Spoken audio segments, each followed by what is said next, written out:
Hard hitting vlogs.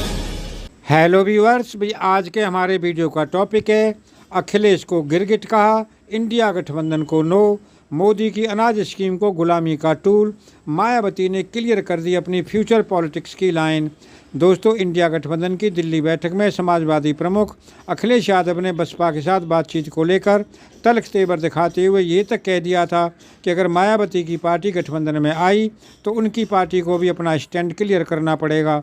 Akhilesh ने India गठबंधन से सपा से बाहर आने तक की बात कह दी थी। मायावती ने इंडिया गठबंधन की इस बैठक का जिक्र करते हुए अखिलेश यादव को गिरगिट तक बता दिया था। मायावती ने कहा कि कांग्रेस, बीजेपी और इनकी सभी सहयोगी पार्टियों की सोच पूंजीवादी, सामंतवादी और सांप्रदायिक है। ये पार्टियां दलितों और अति पिछड़ों को अपने पैरों पर खड़ा होते देखना नहीं चाहती। आरक्षण का भी पूरा लाभ नहीं मिल रहा है। दोस्तों, उन्होंने आरोप लगाया कि सभी पार्टियां अंदर ही अंदर एक होकर साम दाम दंडभेद का इस्तेमाल कर दलितों को सत्ता से दूर रखना चाहती हैं। इनसे सावधान रहने और हर वर्ग को बसपा से जुड़ने की ज़रूरत है। मायावती ने इंडिया गठबंधन की बैठक का जिक्र करते हुए कहा कि सपा प्रमुख ने जिस तरह बसपा प्रमुख को लेकर गिरगिट की तरह रंग बदला है, इससे भी सावधान रहना है।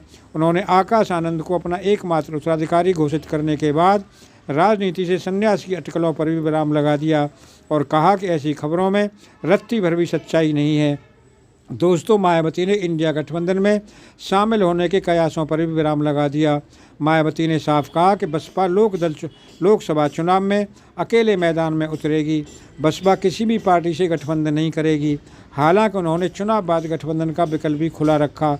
बसपा प्रमुख ने गठबंधन नहीं करने की वजह भी बताई और कहा कि पार्टी का नेतृत्व दलित हाथ में है। हमारा वोट तो सहयोगी पार्टी को ट्रांसफ़र हो जाता है, लेकिन दूसरी जातियों का वोट बसपा को नहीं मिलता। उन्होंने पिछले चुनाव में गठबंधन का उदाहरण भी दिया और अकेले चुनाव लड़कर पूर्ण बहुमत की सरकार बनाने का भी उदाहरण दिया।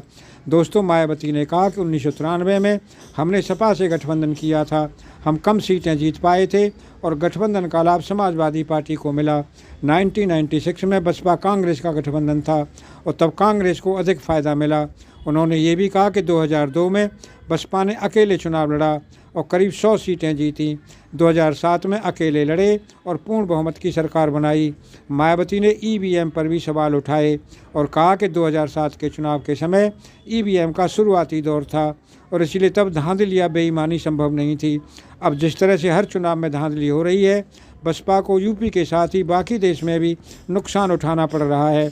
उन्होंने चुनाव बाद गठबंधन का विकल्प खुला रखा, लेकिन ये भी साफ कर दिया कि गठबंधन उनकी शर्तों पर होगा।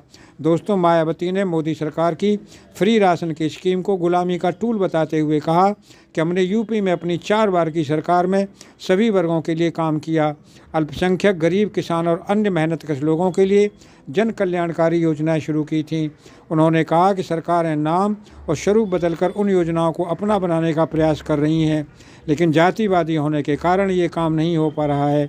मायावती ने कहा कि रोजगार के साधन देने की बजाय फ्री में थोड़ा सा राशन आदि देकर इनको अपना गुलाम बना रहे हैं। दोस्तों, उन्होंने कहा कि बसपा की सरकार ने वर्तमान सरकारों की तरह अपना मोहताज नहीं बनाया, बल्कि सरकारी और गैर सरकारी क्षेत्रों में रोजगार के साधन दिए जिससे वह सम्मान और स्वाभिमान के साथ जी सकें।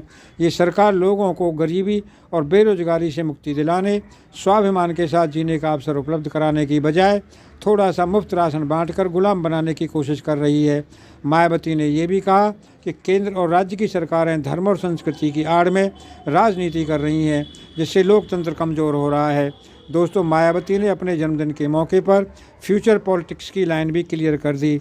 वो ये कि वह सियासत से संन्यास नहीं लेने जा रही हैं। दूसरा ये कि बसपा लोकसभा चुनाव में 1 लाख चलो के फार्मूले पर बढ़ेगी और तीसरा ये कि बसपा को सत्ता में लाना केंद्र की सियासत में प्रभावी रोल मायावती का फ्यूचर टास्क है। मायावती ने अभिषेक आनंद को अपना उत्तराधिकारी घोषित किया था, तभी से उनके फ्यूचर को लेकर अटकलों का दौर चल रहा था।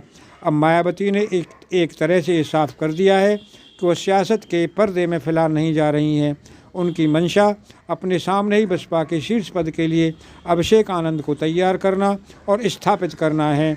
दोस्तों, अगर आपको वीडियो पसंद आया हो तो चैनल को सब्सक्राइब करें, वीडियो को लाइक करें, ज़्यादा से ज़्यादा शेयर करें। आप लोगों का बहुत बहुत धन्यवाद। Thank you very much.